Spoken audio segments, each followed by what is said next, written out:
There's an error on the 4K UHD Blu-ray release cover for Cliffhanger. It claims one of Stallone's best. Well, this is indisputably, undoubtedly, Sylvester Stallone's best film. It's also director Renny Harlin's best film. Let's take a look.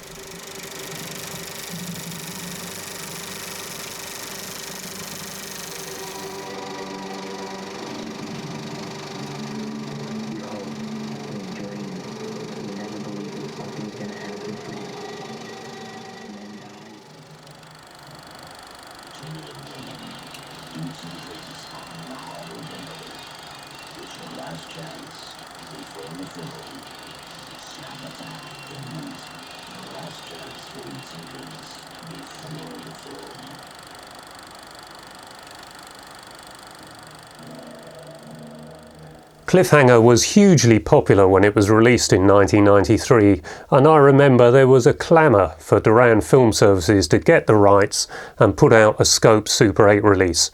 Sadly, that couldn't be achieved, but they did get us the theatrical trailer, and that in itself was a classic. It included just about every action scene from the film and a fine souvenir. So here we are years later. It's great to see the film has had a new transfer from the 35mm negative to a 4K disc, and it does look great. I'm struggling to think why a 1993 negative would have needed a restoration right now, so perhaps it was just the transfer and a colour regrading. And indeed that's my conclusion of it, because flesh tones in this look particularly green, whereas on previous releases on the DVD, which is surprisingly good if you run that again, pretty poor packaging for the DVD, which didn't exactly make it jump off the shelves, but the picture in that is surprisingly good. The Laserdisc was also exceptional when that came out at the end of 1993, and because this was a Dolby Stereo Spectral recording, this was great as a demonstrator at hi-fi retailers to sell receivers and amplifiers to customers. The opening with the helicopter flying at the back of the room and come to the front, it even works in the original Pro Logic. You feel like it's flying from left to right at the back. Really great sound and a great example with which to sell equipment. The opening of the film is slightly muted because there's optical titles superimposed over the film. So the initial picture quality, you might think that's not as crisp as it should be, and you'll be right, but that's because it's had an extra pass through a multiplexer.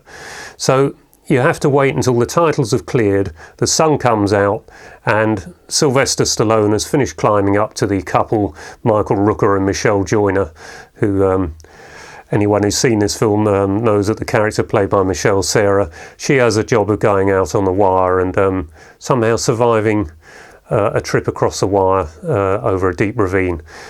How on earth is she going to do that? And I remember when I first saw this in the cinema, she was a major character. It was so obvious to me that she was going to be a major character. So they weren't going to kill her off, were they?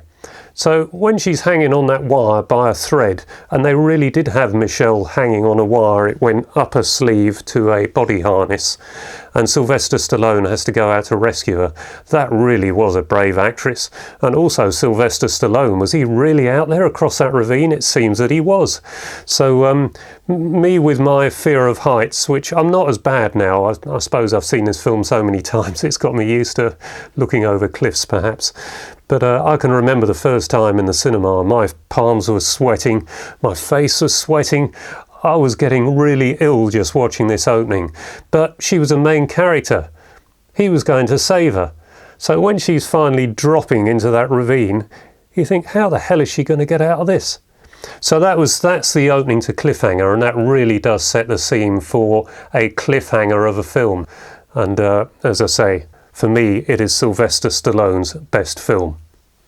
So whilst I'm not particularly enamoured with some of the colour grading on this, most of it is first class. The red rescue helicopter, it appears just like a red pillar box over here, or a phone box, which is a really distinctive red, and that really does stand out on the screen. The definition is excellent, as it has been on many 4K releases recently. There's not as much film grain in this as there is on, for example, the Jaws release we reviewed a few weeks ago. I think the picture overall on Jaws is significantly better than this, but that's perhaps because the blue colours in that and the colours of all the costumes around the beach really do stand out. But whatever, this is still very good. Just a bit too green in the dark sequences, but other than that, almost perfect, and as close as we're going to get to having a 35mm print in the home, and you can't really say better than that. Some people will think the story in this is a bit daft, and they're probably right, but this is more about the action and the suspense, and a good excuse to get up a mountain with a 35mm camera, and for that it works beautifully, probably better than any other mountain film yet made. So I have no problem in recommending this to anyone, and at the moment, if you're quick, it's in the 2 for £30 offer at HMV. So get over to their store or get on their website. So I hope you've enjoyed this brief review of the 1993 epic Cliffhanger. If you did, please give the video a like and perhaps consider subscribing, because if I get enough subscribers it will encourage me to produce more content like this. So until the next time, bye bye for now.